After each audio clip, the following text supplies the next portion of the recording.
The Adventures of Huckleberry Finn by Mark Twain. Chapter 23. Well, all day him and the king was hard at it, rigging up a stage and a curtain and a row of candles for footlights, and that night the house was jam full of men in no time.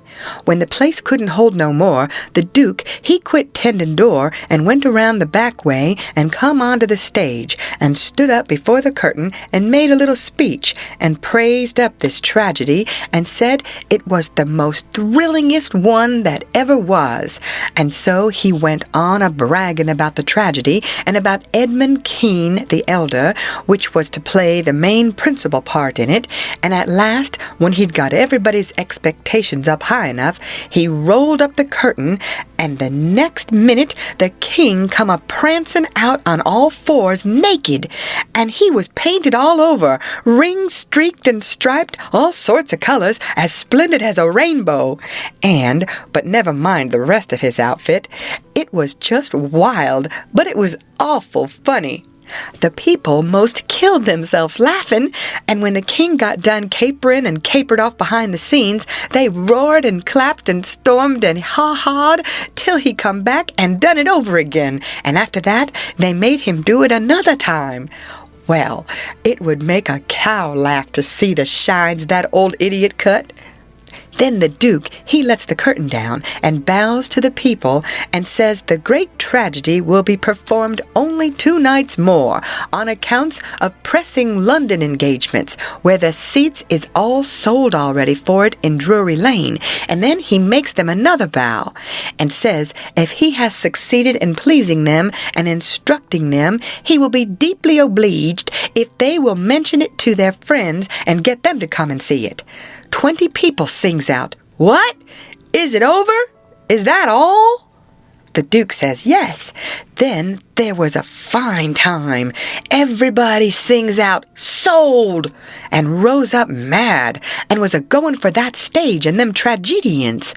But a big, fine-looking man jumps up on a bench and shouts, "Hold on! Just a word, gentlemen." They stop to listen. "We are sold, mighty badly sold, but we don't want to be the laughingstock of this whole town, I reckon, and never hear the last of this thing as long as we live. No!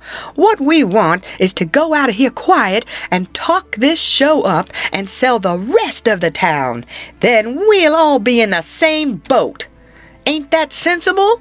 "You bet it is. The judge is right," everybody sings out. "All right then, not a word about any sell. Go along home and advise everybody to come and see the tragedy." Next day you couldn't hear nothing around that town but how splendid that show was. House was jammed again that night, and we sold this crowd the same way. When me and the king and the Duke got home to the raft, we all had a supper, and by, about midnight, they made Jim and me back her out and float her down the middle of the river, and fetch her in and hide her about 2 miles below town. The 3rd night the house was crammed again, and they weren't newcomers this time, but people that was at the show the other 2 nights. I stood by the Duke at the door, and I see that every man that went in had his pockets bulging or something muffled up under his coat, and I see it weren't no perfumery neither, not by a long sight. I smelt sickly eggs by the barrel and rotten cabbages and such things, and if I know the signs of a dead cat being around, and I bet I do, there was 64 of them went in. I shoved in there for a minute, but it was too various for me. I couldn't stand it. Well, when the place couldn't hold no more people, the Duke, he give a fellow a quarter and told him to tend door for him a minute. And then he started around for the stage door, I after him. But the minute we turned the corner and was in the dark, he says, "Walk fast now till you get away from the houses, and then shin for the raft like the Dickens was after you." I done it, and he done the same. We struck the raft at the same time, and in less than 2 seconds we was gliding downstream, all dark and still, and edging towards the middle of the river, nobody saying a word. I reckoned the poor king was in for a gaudy time of it with the audience, but nothing of the sort.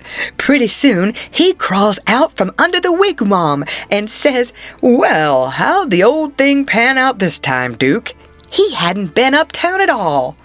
We never showed a light till we was about 10 miles below the village. Then we lit up and had a supper, and the king and the duke fairly laughed their bones loose over the way they'd served them people. The duke says, "Greenhorns, flatheads. I knew the first house would keep mum and let the rest of the town get roped in, and I knew they'd lay for us the third night and consider it was their turn now. Well, it is their turn, and I'd give something to know how much they'd take for it. I would just like to know how they're putting in their opportunity. They can turn it into a picnic if they want to. They brought plenty provisions." Them rapscallions took in $465 in that 3 nights. I never see money hauled in by the wagon load like that before. By and by, when they was asleep and snoring, Jim says, "Don't it s'prise you the way dem kings carries on, Huck?" "No," I says, "it don't." "Why don't it, Huck?" "Well, it don't because it's in the breed. I reckon they're all alike." "But, Huck, dese kings of ourn is regular rapscallions. That's just what dey is. Dey's regular rapscallions." "Well, that's what I'm a-sayin'. All kings is mostly rapscallions, as fur as I can make out." "Is that so?" "You read about them once, you'll see. Look at Henry VIII. This'n is a Sunday school superintendent to him. And look at Charles II, and Louis XIV, and Louis XV, and James II, and Edward II, and Richard III, and 40 more.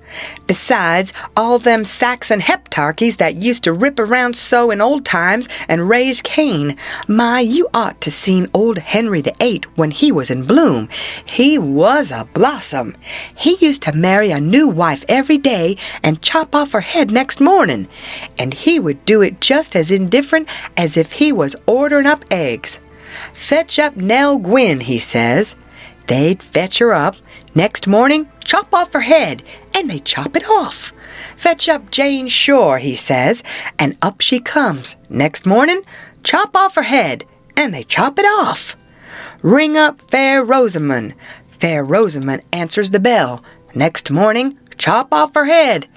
And he made every one of them tell him a tale every night, and he kept that up till he had hogged 1,001 tales that way, and then he put them all in a book and called it Doomsday Book, which was a good name and stated the case.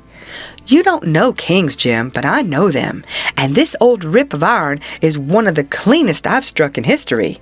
Well, Henry, he takes a notion he wants to get up some trouble with this country. How does he go at it? Give notice? Give the country a show? No. All of a sudden, he heaves all the tea in Boston Harbor overboard and whacks out a Declaration of Independence and dares them to come on. That was his style. He never give anybody a chance. He had suspicions of his father, the Duke of Wellington. Well, what did he do? Ask him to show up? No. Drowned him in a butt of Mamsie like a cat. Suppose people left money laying around where he was. What did he do? He collared it. Suppose he contracted to do a thing and you paid him and didn't sit down there and see that he done it. What did he do? He always done the other thing. Suppose he opened his mouth, what then? If he didn't shut it up powerful quick, he'd lose a lie every time. That's the kind of a bug Henry was, and if we'd a had him along 'stead of our kings, he'd a fooled that town a heap worse than ourn done. I don't say that ourn is lambs, because they ain't, when you come right down to the cold facts, but they ain't nothing to that old ram anyway. All I say is kings, and you got to make allowances. Take them all around, they're a mighty ornery lot. It's the way they're raised. But this one do smell so like the nation, Huck. Well, they all do, Jim. We can't help the way a king smells. History don't tell no way. Now, the Duke, he's a tolerable likely man in some ways. Yes, a duke's different, but not very different. This one's a middlin' hard lot for a duke. When he's drunk, there ain't no near-sighted man could tell him from a king. Well, anyways, I don't hanker for no more'n 'em, Huck. These is all I can stand. It's the way I feel too, Jim, but we've got them on our hands, and we got to remember what they are and make allowances. Sometimes I wish we could hear of a country that's out of kings. What was the use to tell Jim these weren't real kings and dukes? It wouldn't have done no good, and besides, it was just as I said, you couldn't tell them from the real kind. I went to sleep, and Jim didn't call me when it was my turn. He often done that. When I waked up just at daybreak, he was sitting there with his head down betwixt his knees, moaning and mourning to himself. I didn't take notice nor let on.